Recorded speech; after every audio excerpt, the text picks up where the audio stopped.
Baby గాని మన ఇంటికి వచ్చిందా? రాలేదే. రాత్రి నుంచి కనిపించట్లేదులే. అవునా?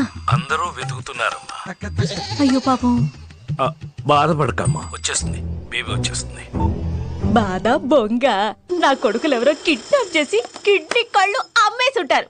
బేబీని కిడ్నాప్ చేసిండే, కిడ్నీ కళ్ళు అమ్మిండే. ఆ పీడ విరగడయ్యింది. ఏయ్, నోరు ముయ్యవే, ముసలిది పోయిందట. నువ్వు కెంత కాసేపు ఇష్టం పెద్ద.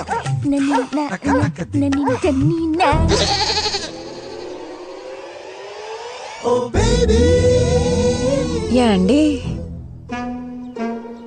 ఏం కావాలి? ఇల్లు అద్దెకి కావాలి. పోర్షన్ ఖాళీగా ఉందిగా. ఎవరు చెప్పారు? బయట బోర్డు. మేము పెట్టలేదే. అందుకే అడుగుదామని వచ్చా. ఏ ఊరేటి? రాజమండ్రి. మాట తీరు చూసి అనుకున్నా మీది అటేపే అనుకుంటా. ఎలా